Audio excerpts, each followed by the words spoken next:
सर्व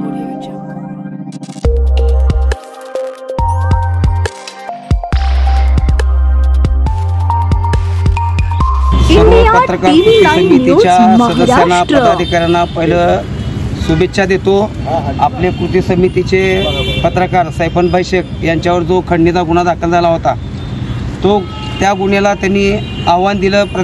पत्रकार कृती समितीचे पूर्ण पदाधिकारी सदस्य यांनी पाठपुरावा केला, त्यांना जे पाहिजे ती मदत केली। ते पुण्यात असताना सुद्धा इथून त्यांना काय पाहिजे कागदपत्र पाहिजे असेल काय असेल तर इथनं कृती समितीच्या माध्यमातून आम्ही ते पुरवण्याचं काम केलं आणि त्यांनी पुणे विभागीय आयुक्त यांच्याकडे पाठपुरावा।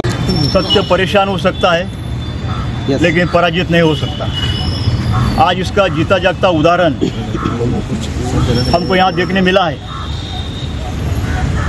हमारे सहकारी मित्र MD 24 न्यूज़ चैनल के संपादक सैफनभाई शेख, इनके ऊपर जो अन्यायकारक तड़ीपारी जो की गई थी उसको उन्होंने विभागीय आयुक्त पुणे यहाँ जाकर और मुंबई जाकर वहाँ पे खटाटोप करके उसको रद्दबातल करके लाया।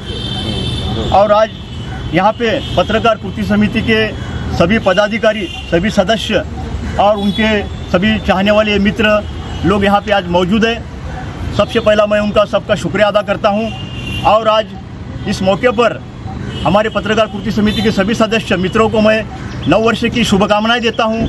आने वाले साल में हम बस ऐसे ही इकट्ठा होकर रहे, एकजुट होकर रहे। एकजुट में ताकत है, एकजुट में बहुत ताकत है मित्रों। आज कहने का मतलब यह है, हमारे मित्र को जब अन्यायकारक तड़ीपारी हो गई तो हमको ऐसा लगा कि अभी भाई को हम कैसे निकाले, क्या निकाले। सभी लोग हम बैठकर चर्चा करें क्या करना क्या नहीं। तो इस अंजाम पर हम पहुँचे कि जो भी कागजोपत्री इनको लगेगा, जो डॉक्यूमेंट लगेंगे उसको हम पूर्तता करेंगे। तो यहाँ से सोलापुर से हमने उसको पूर्तता की गई। उसके बाद उन्होंने पुणे में रहकर जो स्ट्रगल किया, दोस्तों जोक नहीं है ये। 2 महीने तक आदमी हमारा वहाँ पे रहा। हमारे सहकारी मित्र क्या खाया क्या पिया उसको पता नहीं, उसको मालूम है। लेकिन जो स्ट्रगल किया उसके स्ट्रगल को मैं सलाम करता हूँ। लेकिन एक बात है, आज कलम जीता है। आज मैं फिर से कहूँगा कलम जीता है, गुंडागर्दी हारा है। इस बात पे आज मुझे इस बात को आज फिर से दोहराना पड़ रहा है कि मित्रों, पत्रकारिता करते हुए हम पर बहुत संकट आते हैं, बहुत प्रेशर आता है। लेकिन कलम की ताकत, निडरता से आप कलम को चलाओ और सत्य प्रकाशित करो और समाज में घड़ने वाले जो भी अन्याय है, अन्याय के खिलाफ आवाज़ उठाओ। यही पत्रकारिता का मूल मंत्र है। इसको लेकर हम चलेंगे। आज इस 31 के मौके पर आने वाली 2025 में हम आज एक प्रण करते हैं, एक व्रत करते हैं कि आज यहाँ से आने वाले दिनों में हम जो भी समाज के लिए करना पड़ेगा वो जी जान से करेंगे। जब तक हमारी जान में जान है, जब तक हम समाज के लिए लड़ते रहेंगे। जय हिंद, जय महाराष्ट्र, जय भीम। नमस्कार। सर्व बहुजन महापुरुषांना विनम्र अभिवादन। मागील 3 महिन्यापासून माझ्यावर जे वनवास शासनाने आणलं होतं ते शासनाचा प्रथमतः धन्यवाद, कारण अनुभवातूनच माणूस तयार होत असतो। या माध्यमातून मला एवढंच सांगायचं आहे, पोलीस प्रशासनाने माझ्यावर जे प्रेम दाखवलं आहे त्या प्रेमाचं मी स्वागत करतो।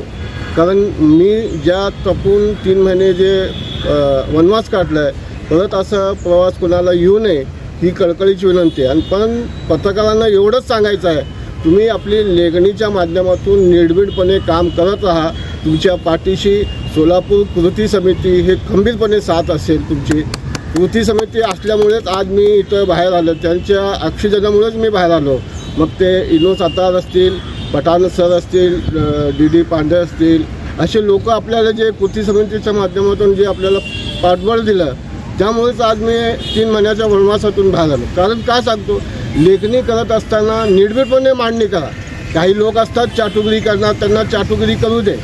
काही लोकांना वाटतं की हा कोण तो कोण। अहो, तुमचा पाक्षिक असू दे, साप्ताहिक असू दे, दैनिक असू दे किंवा वेब पोर्टल किंवा यूट्यूब, यांच्याकडे जे बघण्याचा दृष्टिकोन आहे ते बदललं पाहिजे। कारण हे देखील निर्भीडपणे मांडणी करणारेच लोक आहेत आणि मांडणी करत असताना कुणालाही घाबरायचं नाही। पारदर्शकपणे आपण मांडणी करत राहायचं।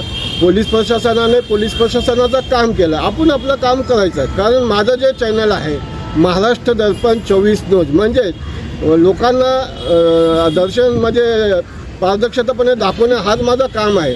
त्या माध्यमातूनच मी निर्भीडपणे बातम्या करत असतो। माझ्यावर जे गुन्हे दाखल झाले ते न्यायालयीन चौकटीत मी त्याला सडेतोड उत्तर देण्यास तयार आहे, परंतु जाणून बुजून काही लोकांनी काही चिरीमिरी घेऊन काही लोकांनी गुन्हे दाखल करण्याचा प्रयत्न केला. त्यांना कसं खोडून काढायचा हा न्यायालयीन भाग आहे. त्यामुळे मी आता इथं काय बोलणार नाही, परंतु परत एकदा कृती समितीचे सर्व सदस्य व त्याचबरोबर पुण्यात जे विभागीय आयुक्ताकडे जे मला सपोर्ट केलेत, वकील